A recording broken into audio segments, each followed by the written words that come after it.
All right. Let's get fired up here.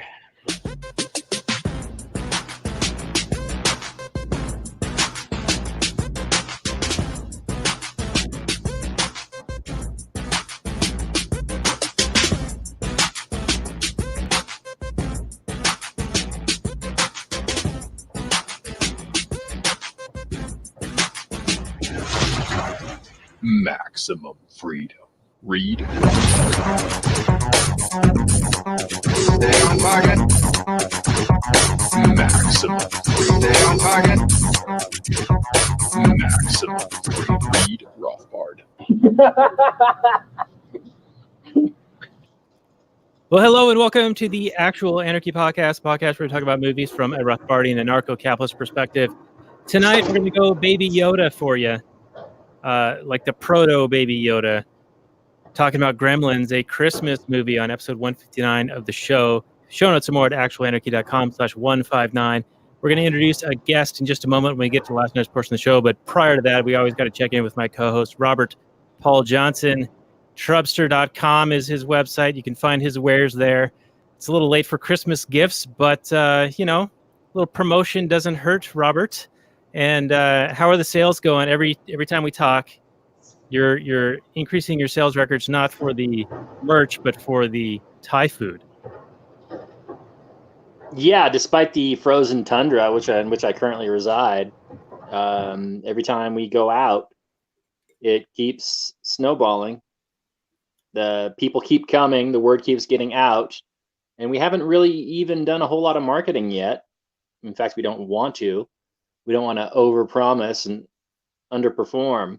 So we're happy right now with our wait times. I mean, they could always be shorter, but the only thing we're suffering from now is not having quite enough product.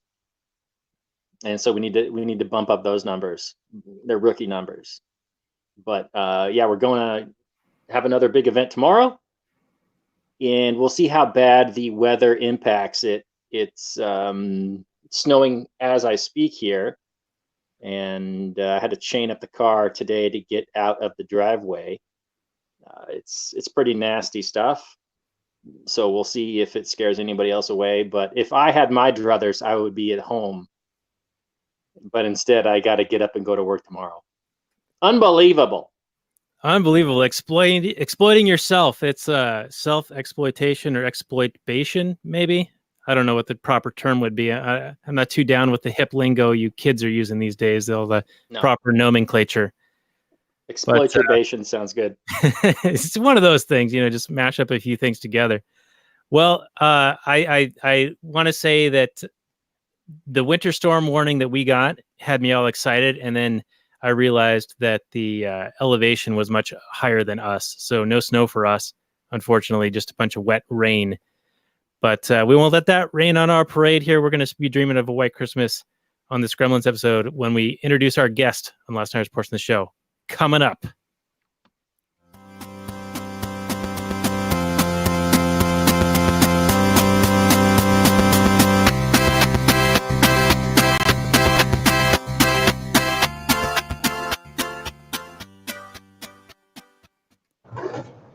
Everyone, it's Daniel Elwood and Robert Johnson, The Last Nighters, and The Last Nighters can be found on the Launchpad Media, where they're always launching new ideas in your direction. Check it out at thelaunchpadmedia.com. This is episode 102 of the show, and we'll be talking about Christmas movie Gremlins with our special guest, Rocky Ferrenburg. He's been a guest with us a couple of times in the past. He was here with us about a year ago for Smallfoot, and just a few short months ago for the Clint Eastwood flick, The Mule. And he is driving right now, so this might be a little bit of a awkward interview with him or guest appearance, but he is being the mule right now, working and driving and doing this show all at the same time. Welcome to the show, Rocky Ferrenburg. This is lastnighters.com/102 is the show notes and more. Rocky, can you hear us in between all the shifting and the clutching and the... Yeah, don't compare what I do to that god-awful movie. Yeah, now, is that a foreign vehicle you're driving, or are you going to be, I don't know, problematically xenophobic? regarding Yeah. the equipment you're using? Yeah, this whole time I'm going to do nothing but swear and use racial slurs. Well, that's why we have movies like this. It's it's kind of funny because this movie, and watching it last night, I was like, wow, a lot of this is probably, you couldn't make some of these things today. You couldn't do some of these things today, which seemed a little odd. I mean, this was kind of a kid's movie until I realized how violent it is, and it's definitely not a movie I'm going to let my kids watch anytime soon. But Go ahead. Go ahead. Ladies first. You, Rocky. Go for it. I was just gonna say it has this trifecta of comedy, horror, and holiday all kind of wrapped into one delicious treat. Right. Yeah. Now, one of the reasons I wanted to do this is because it's nearly the holiday, or it's the holiday period right now. And I saw a Facebook post that you had made recently comparing Die Hard and Gremlins and asking which one was more Christmas themed. And I think you came down on the side of Gremlins. And I want you to, on this episode, defend your thesis, because I'm pretty hard in the Welcome to the Party Pal camp.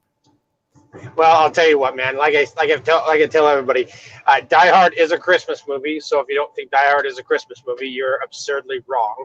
But Die Hard is just not the best Christmas movie.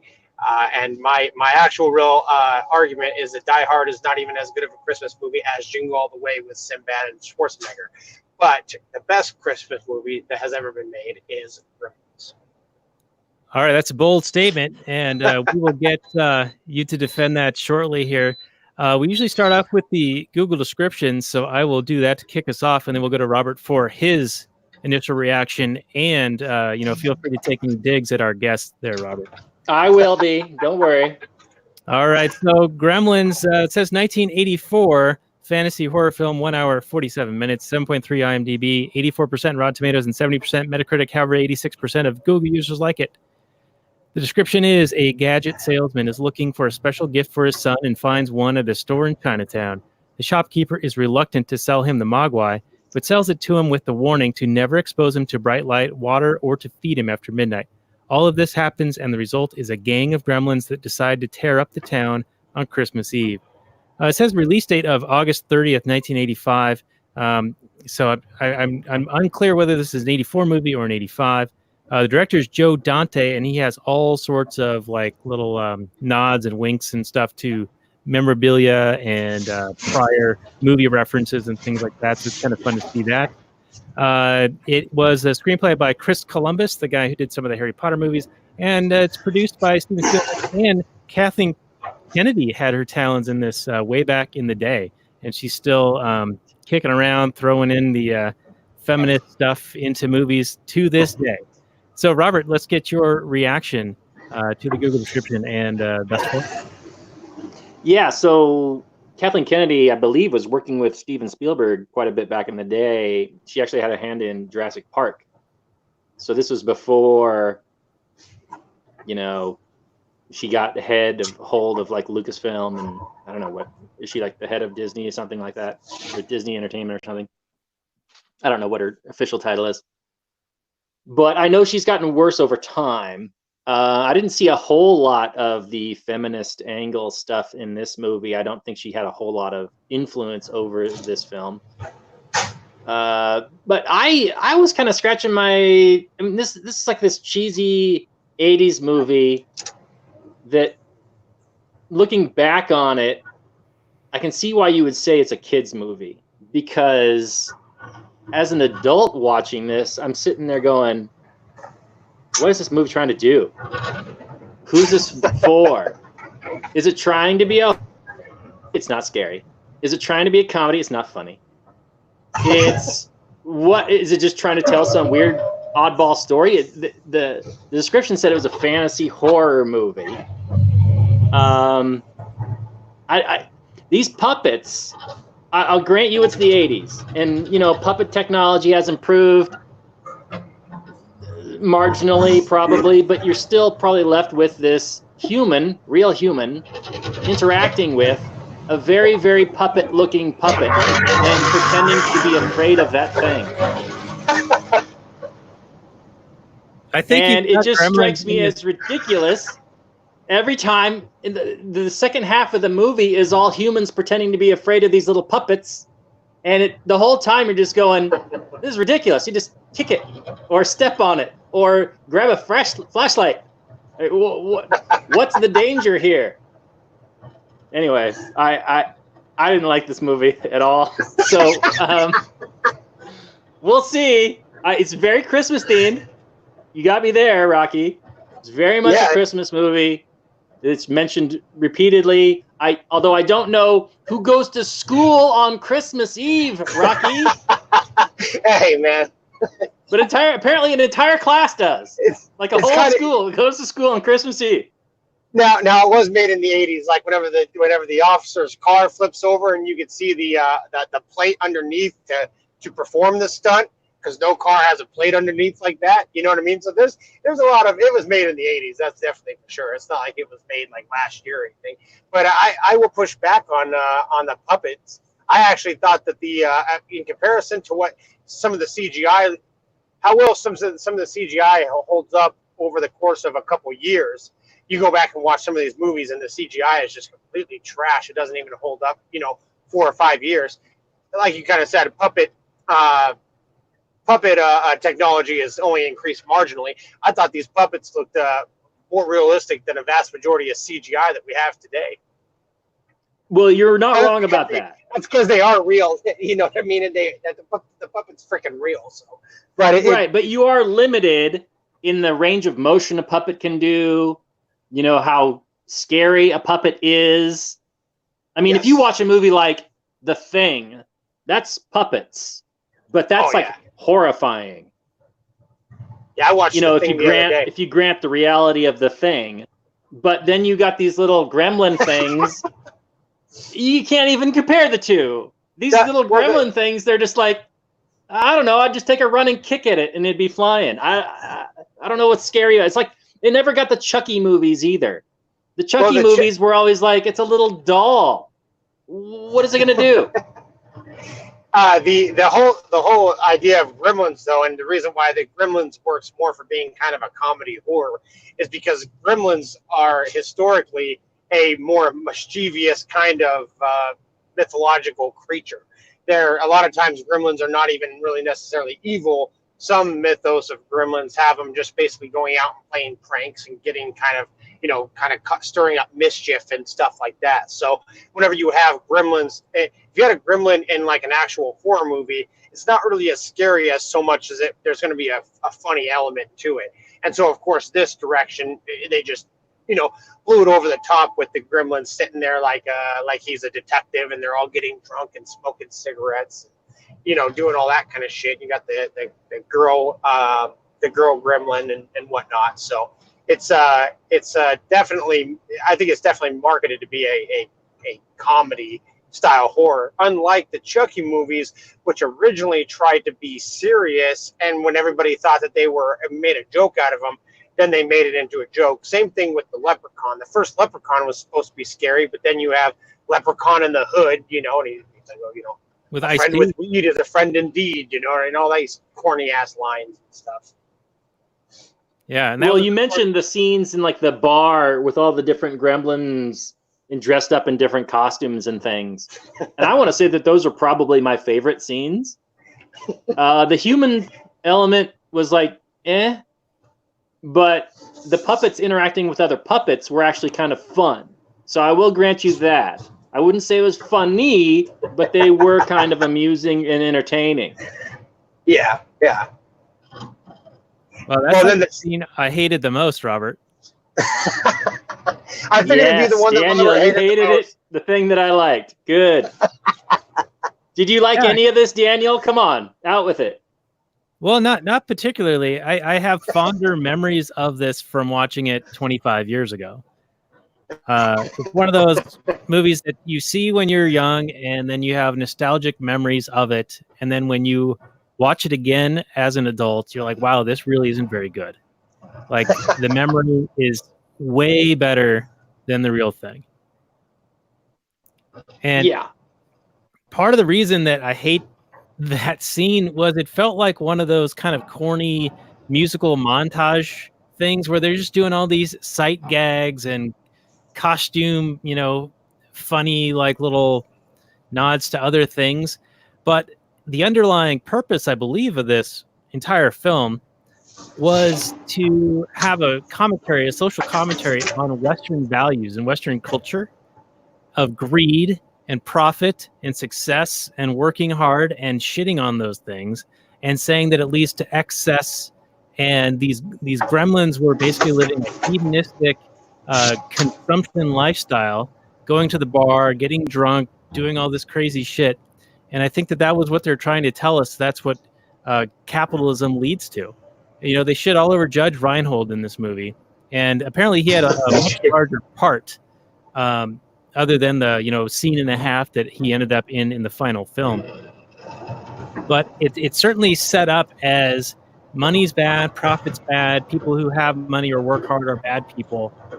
And the gremlins are hedonistic, and they're the excess of capitalism, and they're evil. And it's only this nerdy dude who can barely ask the girl out, and this little baby Yoda, fuzzball gizmo thing that saves the day with their characters there. I think it did try to. I guess the guy was kind of dorky in the end, but I think Rand, the inventor. I mean, the whole time you have this guy who's trying to be this inventor, or trying to basically create kind of or support his family off of entrepreneurial ideas and methods. And I don't think they kind of shit on him in any way that would make me think that they were trying to discourage against entrepreneurship, which is kind of the heart and center of capitalism. Yeah, but they made him kind of the joke, like he was unsuccessful.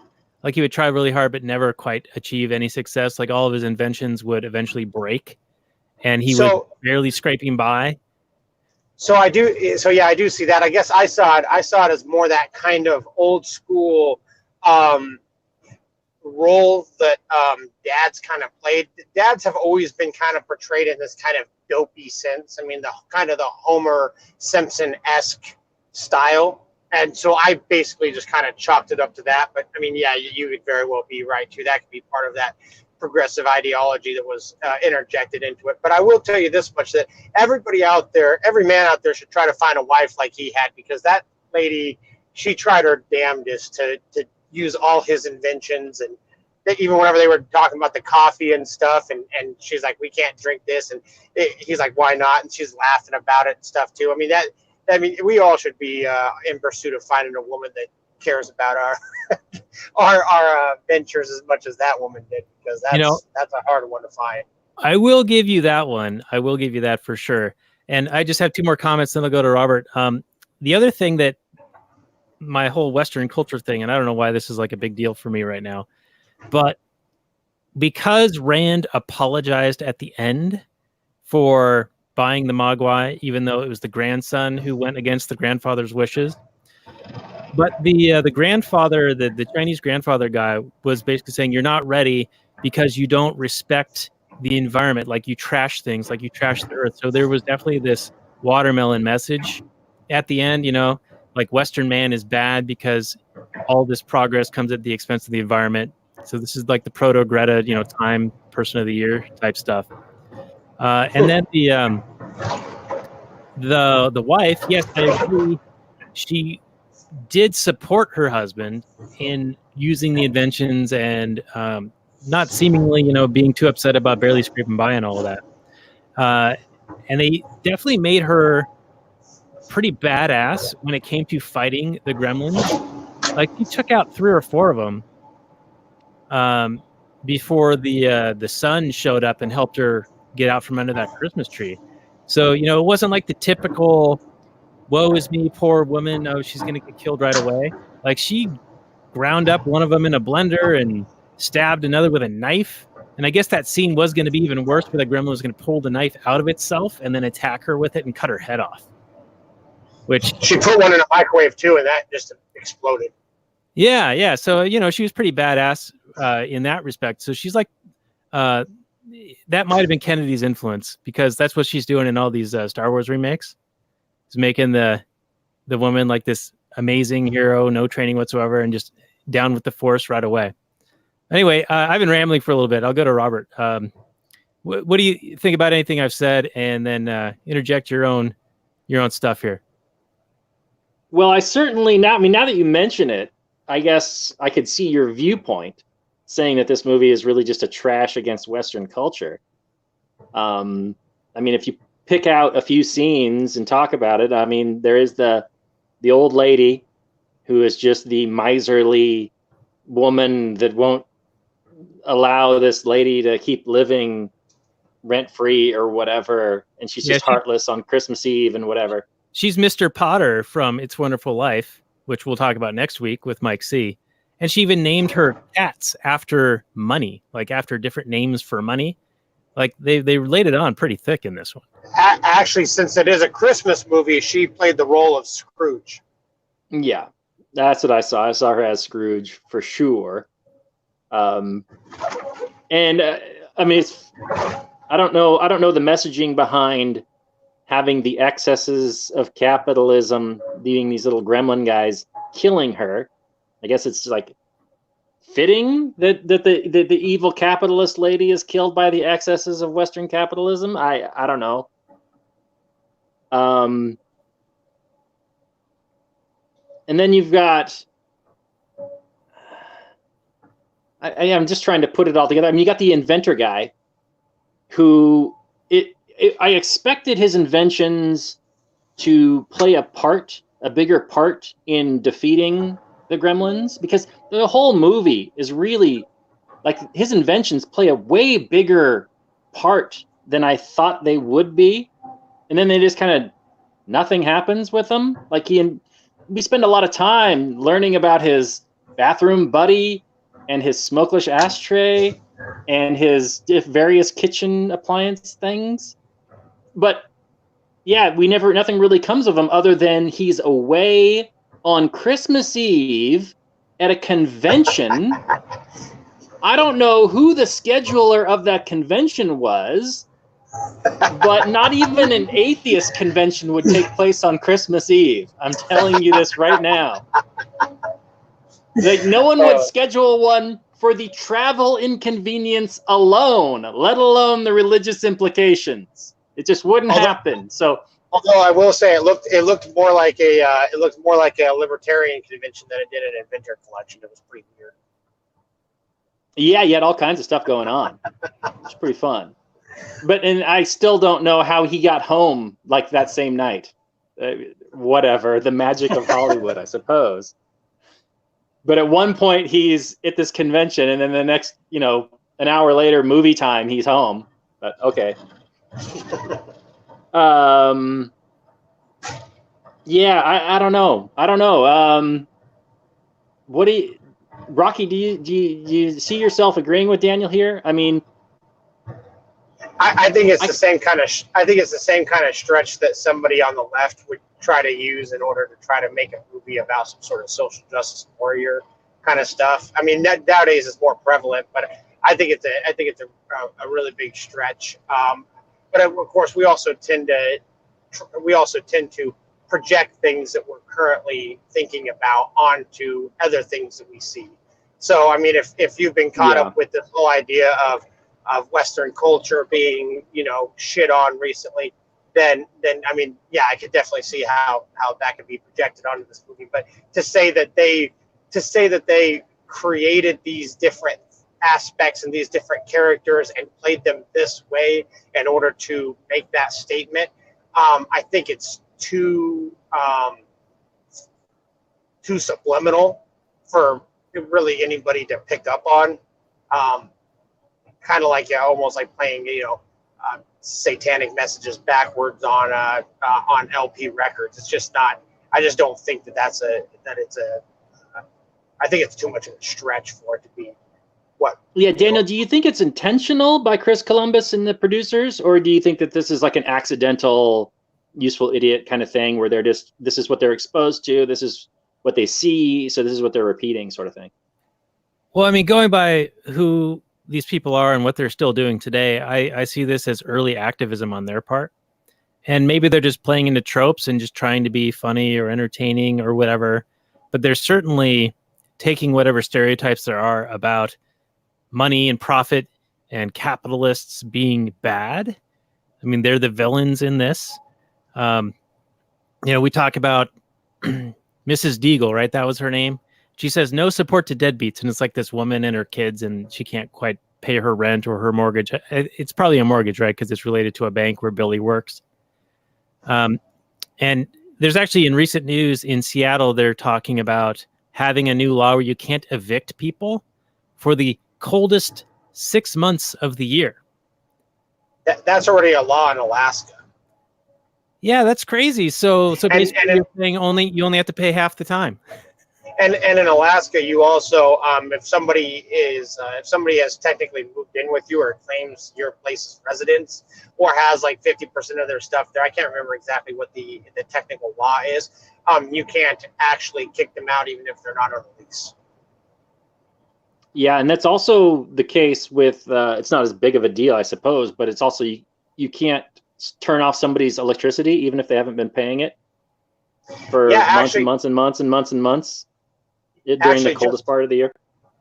Just today, because I just bought a house and moved into the house, and I thought my wife got everything, all the utilities changed over, and she wound up not getting the gas changed over. So I showed up today from picking up my new dishwasher, and I had this sign on my house that said that my gas has been turned off. And so I called the gas company, and they're like, okay, well, you got kids, we'll get somebody right out there. But then they tried to tell me that they're like, oh, well, if we get somebody out there after hours, it's going to be a $40 extra charge. And so I lost it on the guy. I won't go into the whole thing, but I basically told him that he's basically trying to shaft me on a price because their company has a monopoly on the gas. Like, what the hell do you want me to do, man? Go outside and sleep next to a campfire? It's freaking cold outside. Tell your guy to get his ass over here and turn my gas back on. Anyway, we went back and forth for a few minutes, and before I could get into the shower after I got off the phone, my wife came downstairs and told me that the gas person was there turning my shit back on. So apparently he got on the horn and has sent him right back over. So. All right, you have a way with words, Rocky. Well, I'll tell you what, man. It's just one of those things where it's like, man, dude, like, what the hell are you trying to do to me, man? You're trying to, I told him, I said, where the hell else am I going to go? Can I go to the next gas company and tell them to come over here and turn some gas on because you guys are being a bunch of assholes? And he's like, well, no. Yeah, exactly, no. So tell your guy to get his ass over here and turn my gas back on. You know what I mean? So, I don't know. Anyways. So that was a little sidetrack. But yes, that's what we like here. We like rambling side stories. We like to go off on tangents. The other thing about Miss Deagle is they made her worse than Michael Vick when it comes to the treatment of animals. The little dog, I forget his name in the movie, but he was the dog actor was named Mushroom, like the actual dog's name was Mushroom. And I guess he had chewed up one of her snowmen. And so she wanted to kill the dog. She went to Billy's place of employment at the bank, which, by the way, was 3 blocks away from where he lived. And he was going to try to drive there in his piece of crap foreign car. But because it didn't start, he had to walk. And, if it had worked and he had driven there, Greta would have been pissed. But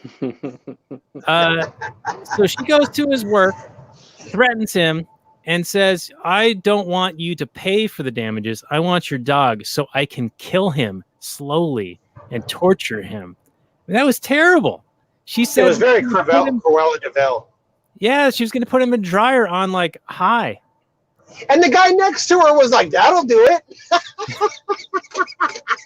So, you couldn't make this woman more evil. So I defend my thesis that they are going out of their way to paint the capitalist in the worst possible light in this film. I still think it has to do with her playing Scrooge, kind of the bah humbug person, but just to a different extent. I don't think it has to do with. I guess you could almost say that Scrooge is a portrayal of an evil capitalist. So, by that nature, then she therefore would be an evil capitalist. But I would say that she was more a play on Yeah, we're losing. Yeah, we're losing Rocky here, but yeah, I would agree with Daniel that the evil capitalist, in terms of the lady, is a stronger argument than necessarily the bumbling dad who, the entrepreneur who unwittingly, destroys the town. What are some other movies? I want to say that there's other movies that kind of follow the same line, where there's, dumb American doesn't understand the East or the world and bumbles around destroying things. It sounds like a familiar theme, but nothing's jumping to mind. I mean, there's Big Trouble in Little China, but Jack's actually pretty badass in that one. Kurt Russell character. Yeah, all the humans came off really, really bad in this movie. They just all look terrible. They all look pathetic against these little puppets. Like they take their time when they know ahead of time what the weaknesses are. They're laid out ahead of time, like light. So grab a flashlight and shine it at something if it's scaring you. I don't know. Yeah, and the other side of this movie, in watching it, I was like, it seemed rather aimless. Like, why is he doing this now? Why is he going over there? Why is Gizmo driving this little pink car just randomly around the store? Yeah, I had the same problem with you. That, especially during the climax of the film, it wasn't clear, since you're dealing with puppets and you're in a limited space and they can't really show a chase scene or whatever. Like, where's the tension? Where's the drama? We don't know this the difficulty Gizmo is having to get to save the day. Like, all we see is him just driving around. We don't know if he's trying to find them, if he's having to avoid obstacles. All we see is just him tooling around. There's no drama. And then the puppets aren't scary. So every time there's a puppet attacking a human or whatever, it's like, okay, really? I don't believe it. And I can suspend disbelief to a certain extent, but it's really hard when a Muppet is attacking a human to really be afraid for the human. Even if I care about the character, which I really didn't in this movie. I mean, the main character is kind of Mr. Faceless, nameless guy. I honestly don't know his name. Maybe Billy? Maybe? Billy, It was yeah. Billy, yeah. The girl I kind of liked. I thought they were going to get into that romance a little bit. It seemed like they were going to do that. Felt a little And forced. then they set up the Cruella de Vil lady as the big villain, but then of course it's the Gremlins who's the villain. So I don't know. The narrative of this movie is all kind of over the shop, and there really wasn't tension, like you were just talking, Daniel.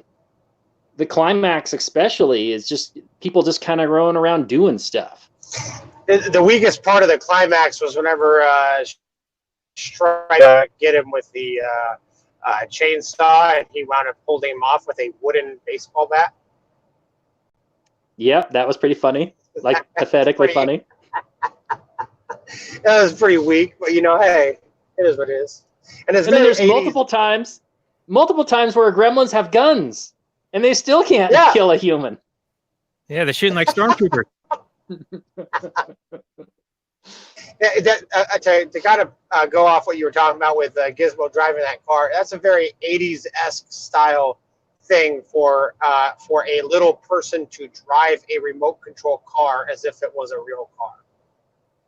Yeah, they do that like Stuart Little and Honey, I Shrunk the Kids and probably something else. Inner Space. Mac and Me, I think. Remember Mac and Me? Not at all, but I'm sure it's probably something. I think it's like the 7-Up version of E.T. or something like that. I forget. Oh, yeah. Now that you mention, an alien movie. Yeah. Yeah. So it's kind of like Short Circuit. Yeah. Yeah, kind of. More like E.T. Like, kid finds an alien loves to drink 7-Up instead of or eating Mr. Pibb pieces. It's just product placement, but Yeah, well, it's terrible. They like milk duds. Apparently, the Gremlins do. They keep saying milk duds when they're in the theater that gets blown up. By the way, that whole town square is the same town square from Back to the Future. It looks like it. I didn't know it was, but it looked like the same set, just covered in snow or fake snow. Same set, and it is fake snow. Yeah, there's actually snow underneath the branches because they have sprayed it like from underneath. All right, go ahead, Rocky.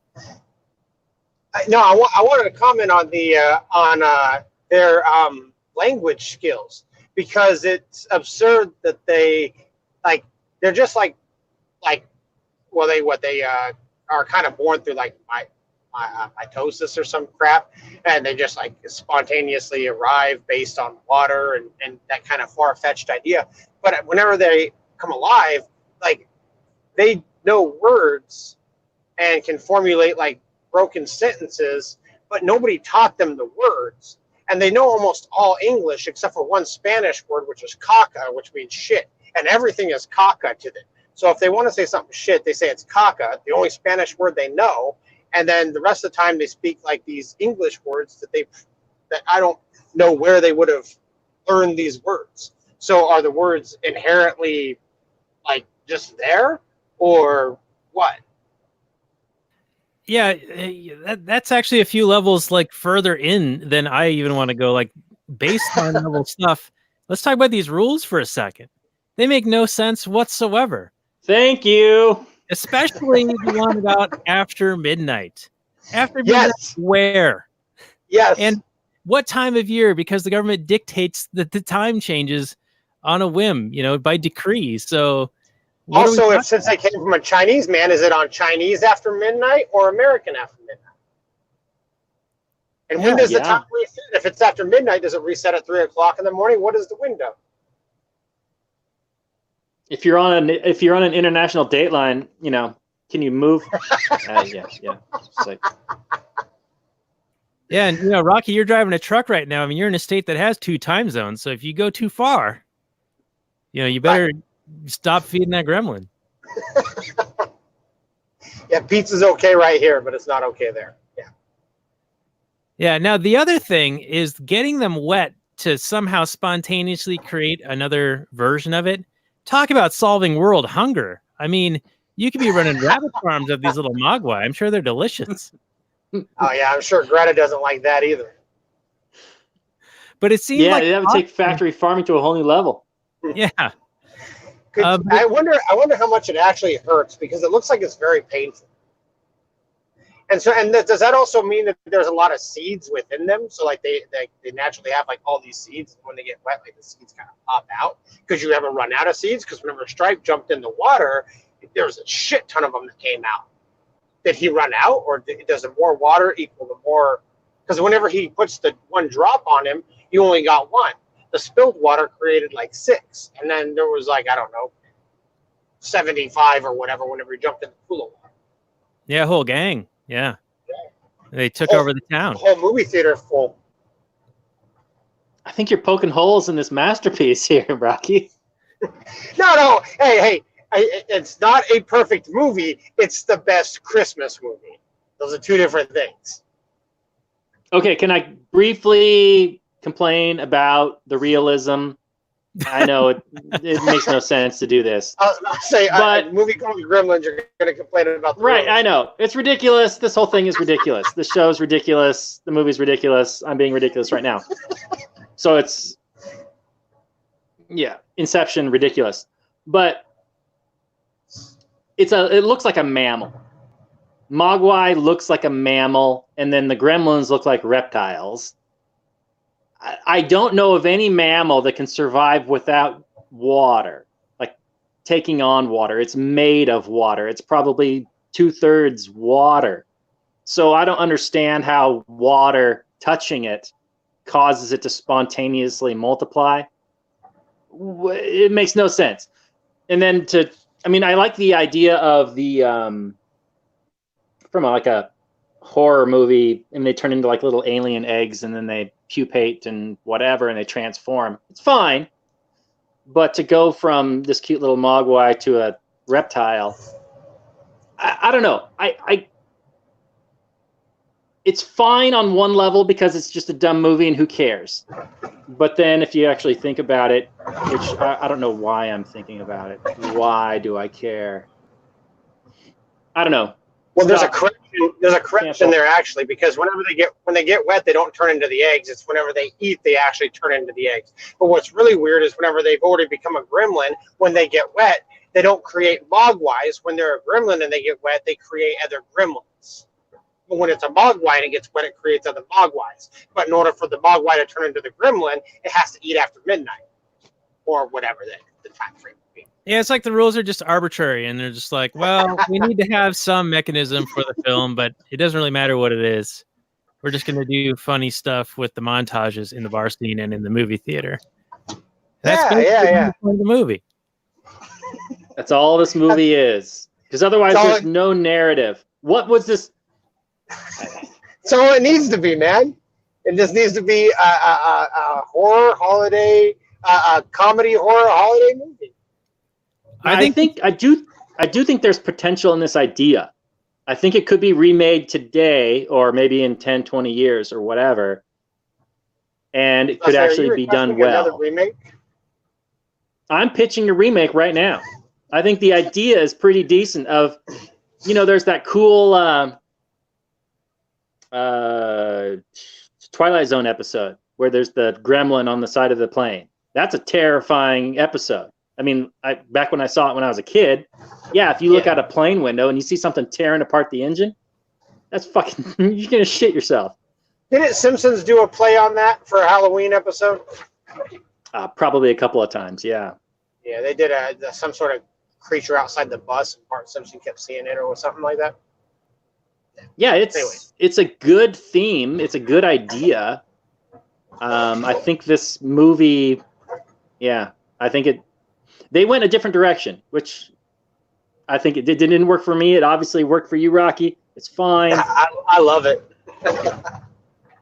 I feel like they really didn't have a real coherent story, and they were just shooting a bunch of footage and thinking that, this will be funny, this will be funny, this will be funny. Let's fit all this in.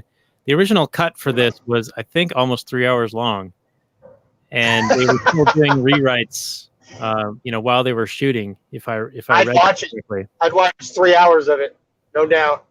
I'd be there.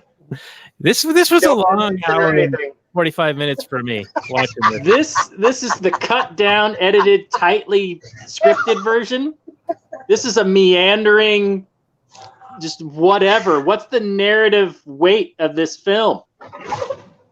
Yeah, I mean, there's definitely not much of a character arc. I mean, other than the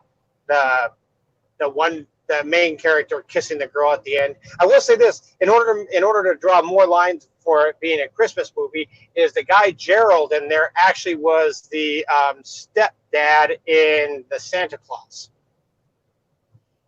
Okay. Did you know that guy who was the bank manager? You know what I'm talking about? Yeah. The mom. The mom was the mom in Back to the Future. Lorraine's mom. Oh, really? That's true. I thought I recognized her from somewhere. I think they were shot back to back, like right around the same year or two there. Well, can we go back to his inventions a little bit? Because like in Back to the Future, you see a lot of things that actually kind of foretold events in the future, like inventions that actually did happen. And I think a few of the inventions that are displayed by Rand here actually do end up showing up in the future. You got a bathroom buddy? Do you have a bathroom buddy, Dan? I do have a bathroom buddy. It sounds a lot dirtier than it probably is. His name is Gerald. He comes on Tuesdays. He dresses in a bunny suit. So the coffee machine, it reminded me of the present day Nespresso machine. Granted, it doesn't have the sludge come out, but it looked like it. And then I think I've seen a smokeless ashtray like in a Sharper Image catalog a couple of years ago. Yeah. Or it looks kind of like a Keurig, what a Keurig would be today. Yeah. And then... Yeah, and there was a juicer that mysteriously had way more juice than a half of an orange could actually ever have. Yeah. Yeah. Well, maybe it got the orange wet and it multiplied inside the machine. And the Corey Feldman line related to that juicer reminded me of you and your sign making efforts, Robert, where he said, orange juice in cartons is a lot easier. Like relying on the division of labor specialization. Somebody's already figured out how to get orange juice to a consumer quickly and easily and efficiently. Right. Yeah. You don't have to do it yourself, even with this newfangled, technology, this machine. You guys are talking about what that little kid said, right? Yeah. Peter. That's a young Corey Feldman. I thought it was, well, when I first saw him walk in the house, I was like, I don't know why the hell this little kid that's bringing a Christmas tree over is just walking into this dude's house. And then I later on, you find out that these guys are friends. And I'm like, what the hell is this 21-year-old doing hanging out with this 13-year-old? And then whenever they're at the school with the professor, I'm like, this dude has a really weird set of friends. He has this racist neighbor that he's chummed up with. And then he has this girl who's kind of this weird, I work for free at bars to help out. And then he's hanging out with this child at the same time that he's hanging out with his teacher from school. And I'm like, this guy's world is set up with all these weird caricatures of people out there. Anyways, it was just kind of weird. He was definitely a loser. His circle of friends was very bizarre. Wow. So you just described Robert 20 years ago. And today, I hang out with people of all ages, man. I mean, I don't. The youngest kid I see is my nephew, who's 11. But yeah, he's an equal opportunity hanger outer. Yeah, I was about to say, I'm you not better going be to careful what you discriminate. say on there. Actually, I discriminate all the time. People I hang out with are cool. All right. So make your case, Rocky, why this is better or more Christmassy than Die Hard, because Die Hard's pretty Christmassy. I mean, the whole events take place at a Christmas party. Okay, just because it takes place at a Christmas party does not mean that it's. I never said that it wasn't a Christmas movie. Die Hard is a Christmas movie. It's just I just don't think that it's as good of a Christmas movie as Gremlins. Now wait a minute. It's a much better movie, though. Yeah, are you splitting hairs here, Rocky? Is it a better movie or a better Christmas movie? A more Christmassy movie? Well, the one thing about it is that you're taking genres, two different genres. You're taking an action holiday movie and trying to compare it to a comedy holiday movie. But motherfucker. But no, what I think I find more appealing about Gremlins versus Die Hard, and let me caveat one thing. I absolutely hate Bruce Willis. I hate Bruce Willis to the point that I think Bruce Willis almost fucked up Pulp Fiction. I absolutely despise everything about Bruce Willis. So everything he's ever done. I don't know. Or have you mostly hated him lately? No, basically everything he's done. Okay. I don't like his acting at all. I don't like him as an individual. I don't like it. So there my bias probably lays in there. So that's like Robert and me and Ben Affleck, like we talked about in last week's episode. Yeah. Ben Affleck's not my favorite either. Anyways, I think that Gremlins is a much more entertaining movie, maybe because I see it for what it is. It's just supposed to be this goofy ass comedy. It's labeled comedy horror because you have this creature that would be considered like a horror-like creature, like Gremlins, but it's not really a horror movie in that it's more like a comedy, and it's set in at Christmas time. But everything, all the events around this is actually talking about Christmas. I mean, the Mogwai was a gift for Christmas. The dad's out there trying to sell his inventions and stuff. I believe he was saying something like he needed money. He was trying to get money for Christmas. The whole thing is about Christmas. The setting is not just Christmas, but the whole movie is taking place around Christmas time and around like the lady comes up and wants to get the extension on her mortgage or whatever because it's Christmas time and they're trying to buy presents or whatever. Everything about this movie has to do with Christmas. So therefore, it is more of a Christmas movie than Die Hard. But not only that, but I also just think it's a more entertaining movie than Die Hard, and it's more entertaining Christmas. So therefore, it's a more entertaining Christmas movie than Die Hard. Sounds like making the "it's a better movie" argument, Robert. Yeah, he is making the "it's a better movie" argument, which is kind of blasphemous. It offends my sensibilities. Now, I think you're also you're kind of talking like Die Hard and Gremlins are like the 1 and 2, but it sounds like you're really trashing Die Hard pretty hard, and maybe you would have something like, I don't know, A Christmas Story up higher. Is that the case? I don't know. I don't know what my top 5 would be. I mean, I think what makes Die Hard more of a Christmas movie is this stigma where people have fought about whether or not Die Hard is or is not a Christmas movie. So therefore, it now has the appeal that it's more of a Christmas movie than it actually is. So that's why I say Die Hard is a Christmas movie. I just don't think it is the best Christmas movie. All right. You going to let that stand, Daniel? You gonna let him get away with that? You gonna let him talk to you like that? I'm going to agree to disagree with him on this one. I think Die Hard is a great Christmas movie, and it's a great movie just overall.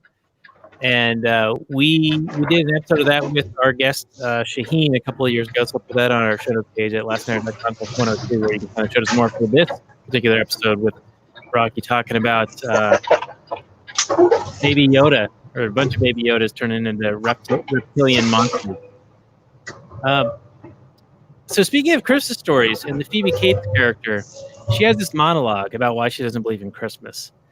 And for a comedy horror film, I found that to stand out as like not quite like it stood out because it was felt out of place, but it gave it some weight and some gravity. And I thought it was actually really good as far as like, hey, we're going to throw a curveball in this movie here. This movie 100%. Where we have this crazy, stuff at the bar scene. It tells me that the mid-'80s cocaine is a hell of a drug. Having Phoebe Cates do this monologue just came out of left field and was a welcome respite from just the inanity that the rest of the film seemed to be. Yeah, it was definitely different than the rest of the movie.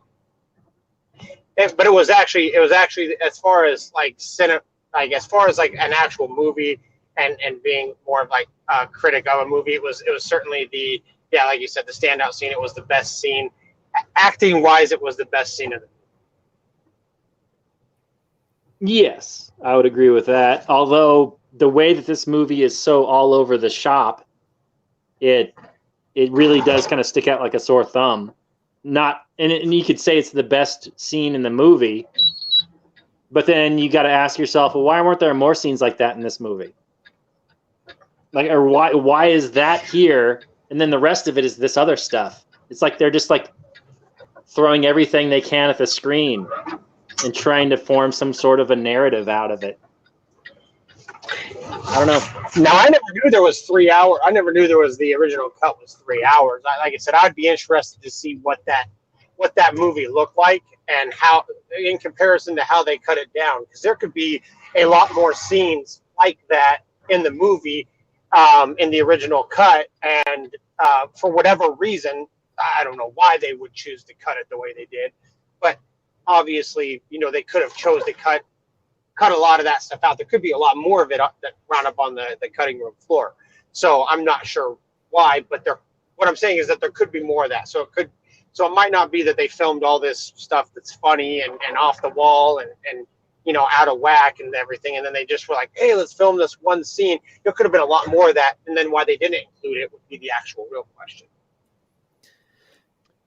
Yeah. I don't know if there's any way to see that cut, because that was like the rough cut before they went into editing for creating the theatrical release.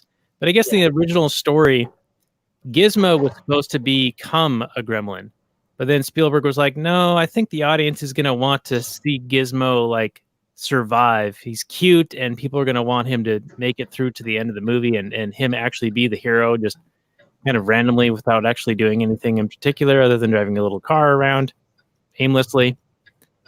Uh, I want to know why every gremlin is bad except for Gizmo.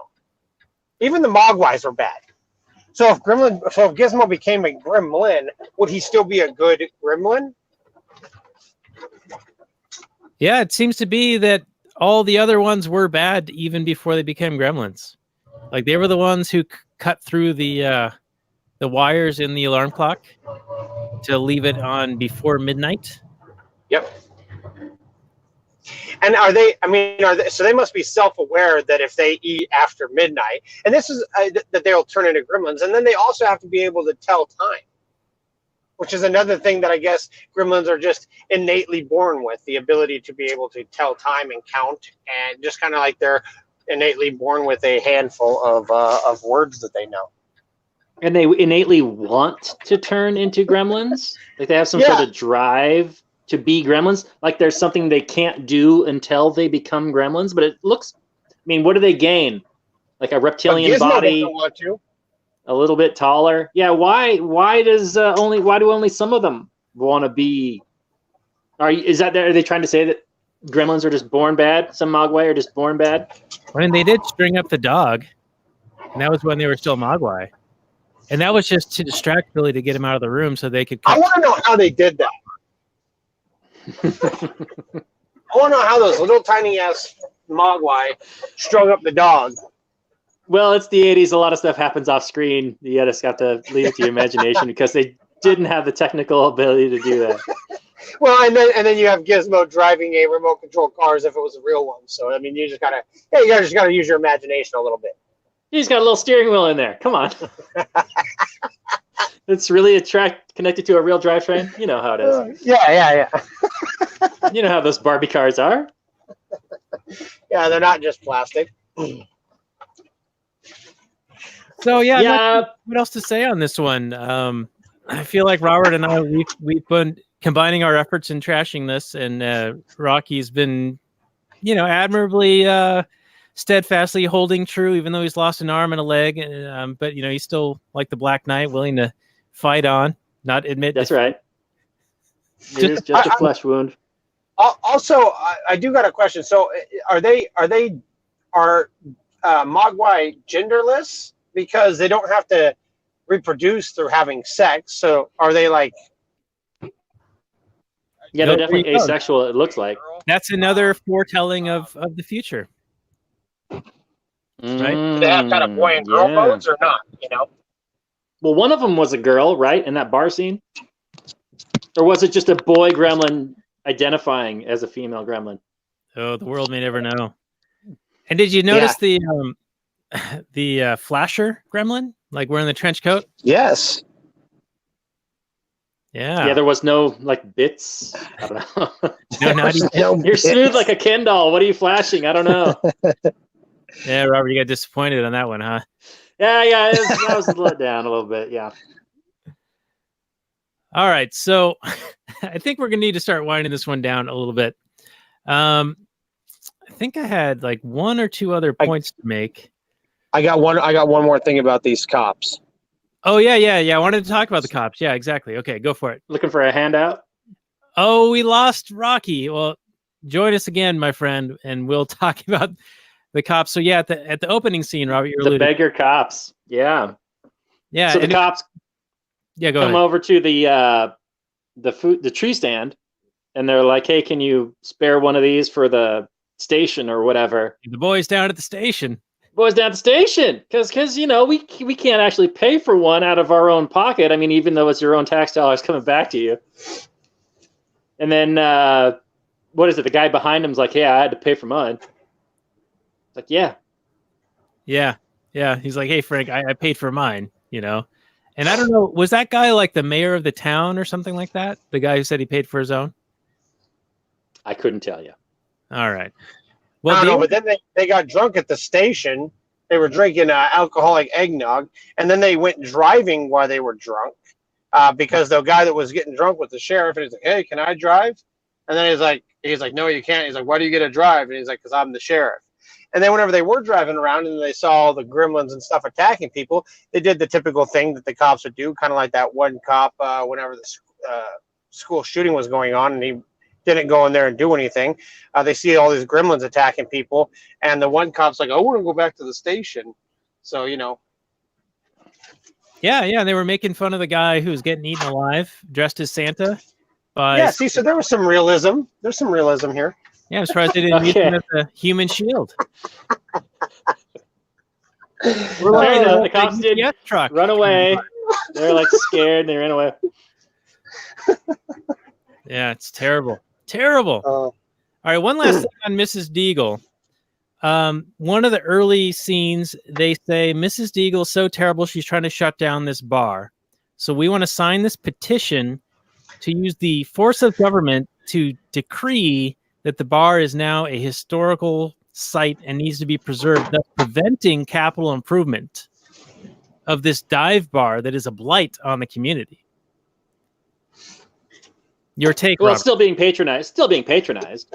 But yeah, I mean, if the public actually wanted to preserve this bar, they would patronize it, and then they would have enough money to maintain the thing. And then Mrs. Deagle wouldn't be able to shut it down. She's probably shutting it down because it doesn't make enough money. That's how, I mean, capital, there is creative destruction when things get replaced with better things. Yeah, now, if the public... I think it was a mismanagement of the bar because there seemed to be plenty of patrons, but they were getting extended credit and not paying for what they're drinking. And the owner of the bar, when Phoebe Cates was working there, he's like, "Oh yeah, the guy's playing pool over there on the house for them." So he wasn't even charging people. Like he must have had this aversion to making a profit because profits equal bad, according to the logic of the movie. And so therefore, he's not competently running his business, and that's why it's failing and subject to being bought out by Mrs. Deagle and replaced by something with actual capital improvement. Mm-hmm. Yeah, I mean, I think you're reading into it a little bit, probably, but the movie doesn't give us enough for this detail that we're attacking.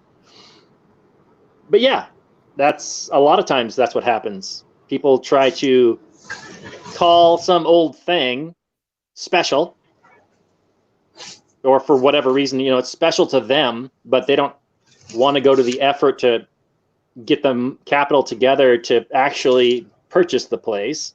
They want to petition government to come in and use force to say, no, this is a special piece of property and we're not going to do anything else to it, and we're going to preserve it as is because this special interest group has greased our wheels, and that's what we're going to do.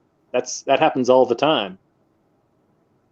Yeah, and God forbid you try to actually purchase a structure that is under one of these designations and do anything with that structure. Oh, you'll get a mob. Oh, yeah, and all these hoops and regulations and permits. I mean, you try to watch any of these shows. They got a bunch of them on Netflix about, they're like usually from England, and they're about like evicting people from your property or buying property. You have to get all this planning commission approvals and all this stuff. It's ridiculous. Like just to do anything, you have to get so many different levels of approval, all very costly, all very time consuming, rather than just being able to properly own something and maintain control of it and do what you wish as long as you're not harming another. And that's just one end of the regulations, not to mention all the different building codes, and you can't use these light bulbs and you have to use this level of flashing on X number of things, and that all stuff contributes to the price of real estate and housing. Right. Indeed. And there's a million different ways government fucks up the market. And then blames the market, which is like the greatest thing ever. Like they can always have a program that screws something up and then not take the blame for it was their program that did it. They can say it's a market failure. Oh yeah, they restrict the market every which way and then say that, well, they're benevolent government. They didn't do anything wrong. All right, but I think we should be wrapping this one up, Daniel. I'll go first in my scoring, if you don't mind. I'd love for you to open this out. All right, so I think my main problem with this film, and the reason why I kind of lost interest about halfway through, or 3/4 of the way through, is the first half actually has some kind of narration. So one scene ends and the next scene kind of takes off from where that first scene ended. That's kind of like a narrative. And then right around the time when the Gremlins Stripe, he jumps in the pool and makes infinity of himself, like all kinds of Pokemons just running around the town. Then it's like they didn't know what to do, like in terms of a story. So they just kind of threw a bunch of just Gremlins doing different shit. And I think a big problem is that you could take those scenes and rearrange them any which way, and it's the same story. Because one scene doesn't feed into the next. There's no narrative. And up until Stripe dies, from when he multiplies, those scenes are all pretty much interchangeable. And as an audience, I'm sitting there going, okay, what am I supposed to be following? How is this? Anyway, it's just a big old mess. And yeah, I didn't much care for it. I think it's a decent, if you go in thinking it's just going to be some silly thing, it's definitely that. It's a Christmas movie. If you want just some silly Christmas movie, and I know we've had guests on that have very low standards for films, and that's great. That's not great. Are you implying something? No. I'm not talking about you, Rocky. I'm talking about, we've had some guests, you know, those people who would just watch any old piece of crap. But the thing is, we have to watch like a lot of movies. And when you watch a lot of movies, you get kind of discerning, because you're like, I've seen this done better 20 times. I've seen this movie way better. I've seen that done better. I've seen, you know, you just, on the back of your head, you're not necessarily thinking about it all the time, but you're like, this is not up to muster. And so we have higher standards just naturally. And this movie is, yeah, below average. I'm sorry, Die Hard is a better movie by far. I'll give you that maybe this is more of a Christmas themed movie. It's definitely more Christmas themed, but I would say something like A Christmas Story is probably a better Christmas movie, even though that's not a perfect movie either. But I could watch that over and over again and enjoy it every time. But yeah, this thing, it's I'm gonna give it a 4. I don't recommend it. If you want something silly to watch that came out in the 80s, okay. Even throwing away Daniel's, you know, analysis of it being a critique of Western civilization, if you just turn your brain off and watch some silliness, you'll be okay. But if you want anything more, I don't think this movie gives it to you. So throwing away any negatives, I don't think it has any positives. Okay. All right, Rocky, we'll go to you to polish this a little bit, throw some positives out there. What's your rating? I think that you made a good point. And I think that's the reason why I like the movie so much, because if you go into it knowing what it is, you can like a movie for what it is. I don't think that this was a movie that was trying to be serious in any way, shape, or form. And so if you try to look at it from like, oh, well, this movie wasn't necessarily serious, or it wasn't this horror movie, that this thing that like maybe you might think it would be if you were just like reading a description of it, or if you saw the you know how they used to have the VHS sleeve with the styrofoam in it, if you were picking it up from Blockbuster or something. I mean, if you have this perception going in of it being something else, I would definitely say, okay, then yeah, you're probably going to be disappointed.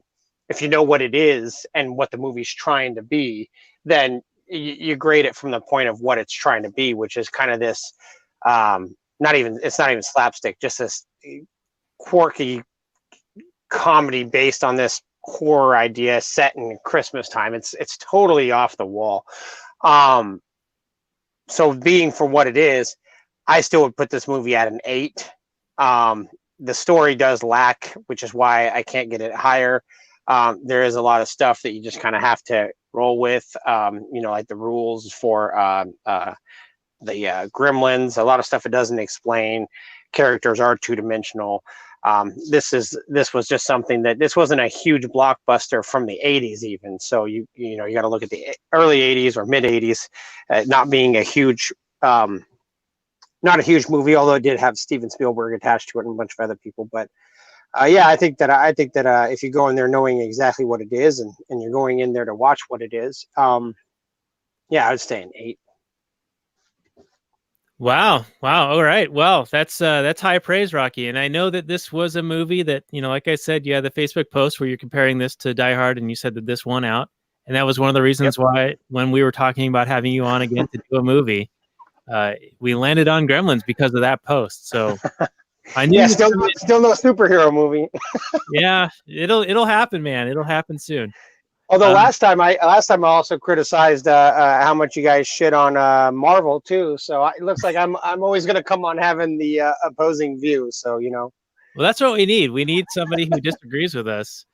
And really, Robert and I agree a lot, pretty often. But there are a couple of standout episodes where we butt heads, and I think those are some of our stronger ones. So having a third person who can come in and bring that level of like antagonistic, well, that's not the right word, but like lighthearted. Yeah, it's lighthearted, but it's a little pushback, so we have to like sharpen our arguments a little bit, sharpen our criticisms. I think that's admirable, and it really helps make it a more interesting conversation. Yeah. So we appreciate you for bringing that to this one, especially. Now, absolutely. My review is going to reflect a lot along the same lines with Robert. I felt like this had some promise and it opened pretty well, but then they kind of lost the plot. They kind of lost what they were doing, and it seemed like things were just kind of randomly and haphazardly happening. And I didn't know why Billy was trying to get in his car to drive across town for whatever reason. I didn't know why they found them at the movie theater and then blew up the movie theater when all they had to do was turn the lights on, or why when the lights of the movie theater, like the projector, was hitting the Gremlins, it didn't do anything to them, when they tore through the screen. So a lot of internal consistencies weren't really happening here. But it does have that nostalgia for sure. And for that reason, I think that if you haven't seen this in a long time, don't. Just cherish the memories you have from watching That's it right. in the past. And just know Leave it be. Far worse than you remember. It's definitely geared towards not a whole lot of thought about it. It's definitely geared towards kids of the 80s before the kids of the 80s grew up and had their own kids and they're like, well, I can't have my kids watching super violent stuff. So like, I'm not sure who today could watch this film. My kids are 4 and 6. They're not going to see this anytime soon. But by the time they're old enough to see it, I think they're going to think it's corny. So I don't know. There's like a sweet spot, and it's a very narrow one. And I think I happened to be in it in 1985 when I saw this film the first time. So that's my review. I'm going to match you on the 4s, Robert. So combined, our powers combined equal Rocky's score of 8. So, overall, not so bad. And apparently I'm on the streak of like just trashy movies, because I gave, I think, The Killing Joke last week a 4, which is, maybe I'm in a mood. I don't know what it is, but no, we've just been watching not good movies. Well, next week I am holding out hope that it is a better movie than I remember, because it is a classic. We're going to be doing It's a Wonderful Life. It is a full Christmas movie, and that's gonna be with our pal Mike C, who's been on numerous occasions. He's a super good dude, and I think that we're gonna have a great discussion. And he already knows, Robert, that you are gonna dislike it, so he's looking forward to having that discussion next week. Cool. Yeah, It's a Wonderful Life is a movie that I think is my dad's favorite movie of all time. He had like 3 VHS copies and then a DVD copy, or 2 DVD copies. I think people just keep giving it to him for Christmas, even though they show it on TV, or they used to show it on TV. I don't know if they still. I haven't watched TV in 10 years. It's not like out of copyright anymore. Like, it's not just free. No, that's why they do show it all the time, because it's not copyright. So yeah, I don't know. I remember it being incredibly long. I think I've only seen the end, and the end is pretty good, but it's actually an incredibly long movie, and the end payoff is brief, and so maybe that's why I have good memories of it. So we'll see. Yeah, well, there is actually a turn, unlike in this film. You know, there's a character arc. There's something that you learn by the end of it. Not like Gremlins here. I don't think I learned anything by watching this. But it was you didn't even learn how to just sit down and enjoy a quirky movie. apparently, I need to go back to school and learn that. Get dumbed down a little bit. You guys watch too many movies, man. You guys can't just sit back and let the stupid flow for a minute, you know? It's tough. It really is. It's a hard knock life. Let me tell you, Rocky. Well, thank you again for coming on, and I hope you can stick around for a little bit longer. We're going to do some Kathleen Turner Overdrive, which is available for our Patreon supporters. This has been episode 102 of the show, and you can find the show notes more at lastnighter.com/102. Also, you can find this on the Launchpad Media, where they're always launching new ideas in your direction. Check it out, thelaunchpadmedia.com. We'll be back next week with It's a Wonderful Life and Mike C. as our guest. If you like what we do here, Robert's got a few brief messages for you before we get into the closing music here. Yeah, we've got a Patreon. You could leave a review on Apple Podcasts. You could leave a like and a subscribe on our YouTube channel. You could go to Trepster.com and buy a t-shirt or a sticker or a poster or a pillow, any kind of gift for, you know, some kind of a Christmassy thing. It might be a little bit too late now, but you can still do it for the new year. Start off the new year fresh. But yeah, that's pretty much how we could do it. Yeah, so subscribe on the old YouTubes, where we are now showing live stream video content or video captured during live streaming that becomes the show. So now you can see us in all of our old middle-aged man glory, talking about movies semi-coherently and usually trashing them here on The Last Nighters. So that's a great tagline. It's you know, we're midwits on movies. That's what could be another tagline. If we're throwing taglines around, that could be another one. But Rocky, thank you again for being our guest, and do stick around. And we will have links to your website and also your previous appearances on the show notes page for this one. So much appreciated. Thanks again, and we'll say good night from last night, everyone.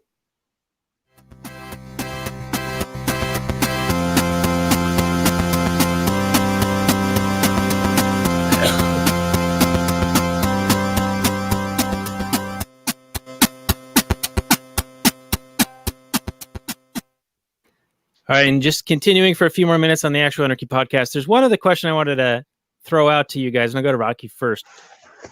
When Rand goes to Chinatown, all the way down to Chinatown, to buy something for his son, he encounters the Mogwai in this Chinese shop, and the grandfather says, no, I'm not willing to sell it at any price. So we know that the grandfather's wishes are to not sell it, but we also know that Rand's desire is to buy it.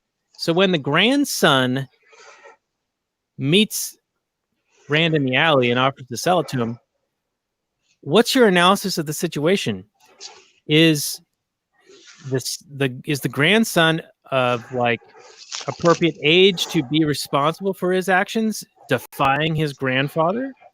Or is Rand taking advantage of a minor by buying the thing that he knows the grandfather didn't want sold? And is it a legitimate transaction because he's buying it from the kid knowingly against the wishes of the grandfather? If I made that confusing, let me know. No, it's not necessarily it's not necessarily who he's buying it from, because if you're really concerned about age at that point, then you wouldn't be okay with buying chiclets from the Mexican kids on the beach when you're down in Mexico.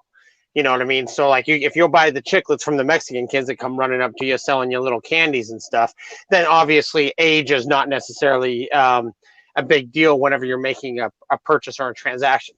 What the real issue is that the son or grandson or whatever actually stole the Mogwai from the grandfather and then sold it to Rand.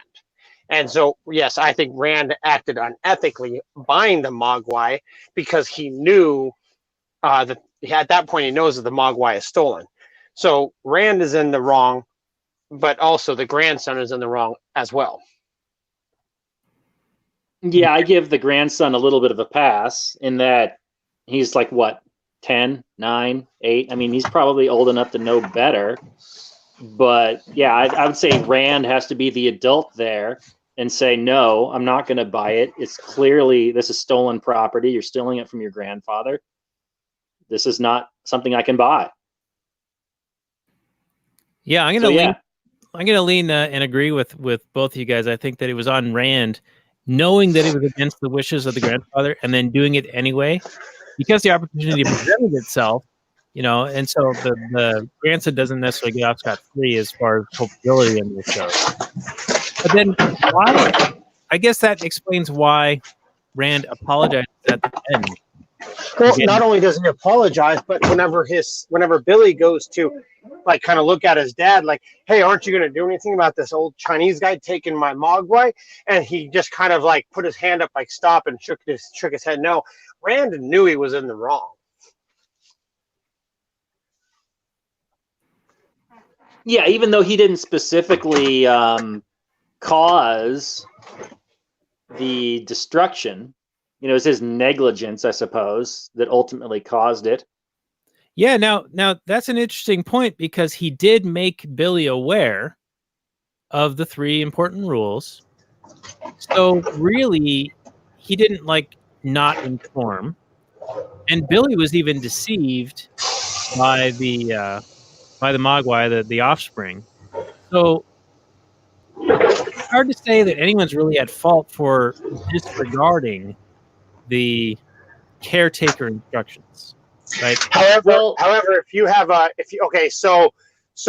if you have a dog and your dog and you build a fence and the dog winds up clearing the fence and bites somebody, are you still at fault even though the dog was able to jump the fence? I mean, it's still your dog. You didn't build the fence high enough. So if you have the Mogwai and you're not taking care of them responsibly, and so they do things like deceive you in a way where you feed them after midnight and stuff, are you still at fault, or are you completely absolved of it because the Mogwai did something on his own, just like the dog just jumped over the fence on his own? Well, I think I can answer that a little bit by asking this question. Whose responsibility is it to ask the why question or to provide the why answer? Because all the old man does is give him a list of rules, but he doesn't explain the consequences of not following those rules. Where in the world do you have a rule but not understand why the rule is there? Let me slow you down. It's the kid gives him the rules. And government gives you rules all the time without explaining the why. The grandson gives a rule, and he says that the first rule, don't put him in sunlight because he'll die. So there's a reason on that one. He doesn't explain why don't get him wet, and he doesn't explain why don't feed him after midnight. Which those two would seem like the most important. Yeah, by far the most important. They could multiply and be 1 million of them, and then you could all die. That's kind of important. Yeah. If I was selling something that could potentially destroy a city, it's kind of on me to impress upon the buyer that that's a possibility, wouldn't it be? Or is it the responsibility of the buyer beware, to ask that question?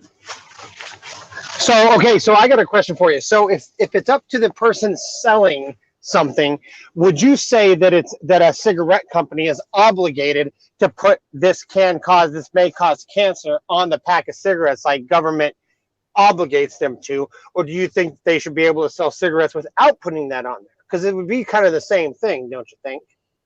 Well, you could smoke a cigarette and not instantly burn into flames right away, and you could also not explode and take 1,000 people with you.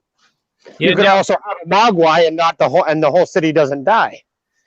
Now, I just want to interject one thing. This question is very related to one of the things that turned Robert into an anarchist based on our discussions regarding labeling, not cigarettes, but organic food.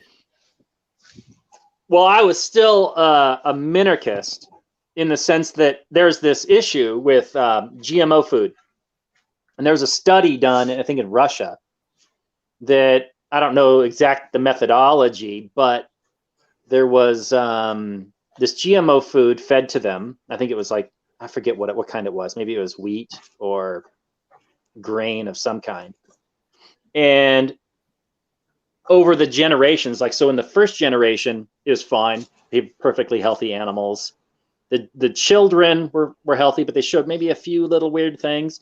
The grandchildren were okay, starting to get pretty funky. And then the great-grandchildren, I think, it was either the grandchildren or the great-grandchildren, that were all fucked up. They had all kinds of shit going on, hair coming out of their mouths, and just all kinds of genetic problems. And I was like, that seems like something that the market would have a hard time dealing with at the time. Like we're first generation GMO humans, right? Like we've got kids now that are second generation, but it'll be a while before we get to our grandchildren. And I'm not equating hamsters with humans exactly. That's not a one-to-one deal. But my issue was that I wanted a label to at least say, hey, you're eating something GMO. Because at the time, and I think it's still the case, like all corn, like 97% of corn is GMO. Rice, a lot of rice is GMO. There's a lot of shit that's GMO. And I think salmon was the issue at the time. That a lot of farmed salmon is GMO. So that was the last issue I was holding on to. It was like, I want this to happen. I didn't want the companies to be forced to do it because I didn't want to force anybody to do it. I wanted there to be a market awareness and a market call so that companies that labeled their products such, because I think there was a court ruling that made it so that it was illegal to put on your own products, hey, we're GMO free. Because the companies that weren't GMO free didn't want that kind of competition. So they went to the government courts and got a court order that didn't allow them to freely put that labeling on their products. So it's all messed together and fucked up. But yeah, that was the final issue that I was still dealing with before I finally turned. I guess I could think that in a free market solution, you could have a. Say what? Never mind.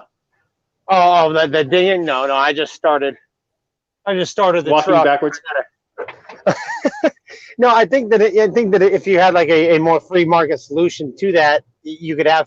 I mean, there's tons of different types of nonprofits and everything out there, and I hate to always have it be something where, and whenever you're trying to refer to something, all that. You could have like a nonprofit or a company that gives types of licenses or anything like that.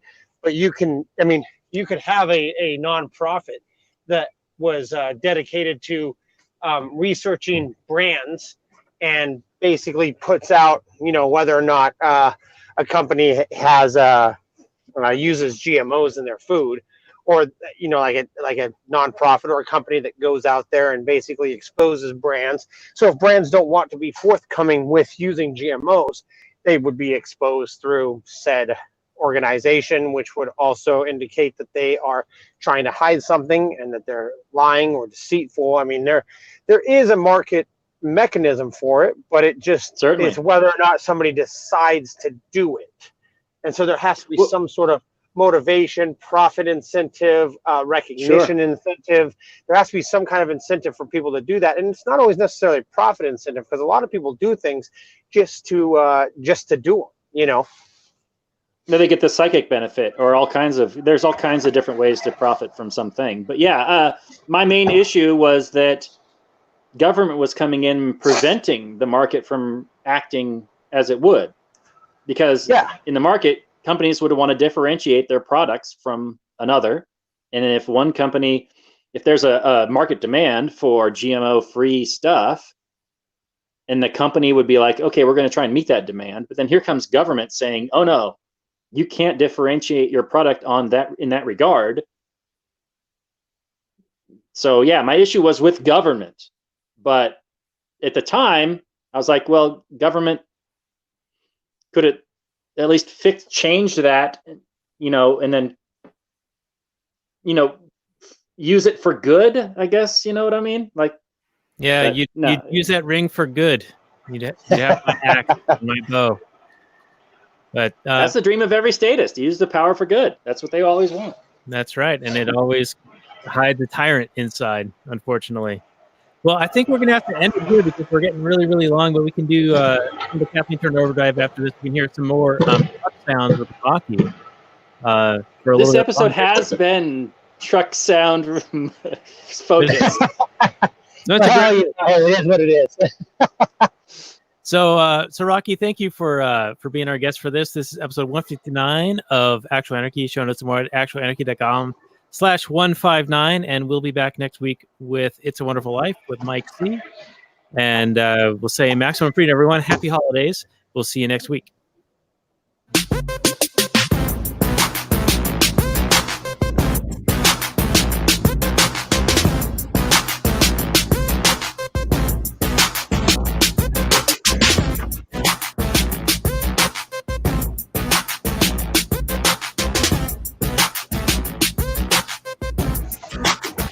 The Chipmunks. CHIPMUNK. We're the Chipmunks. Guaranteed to brighten your day. Do do do do do do do do do do do.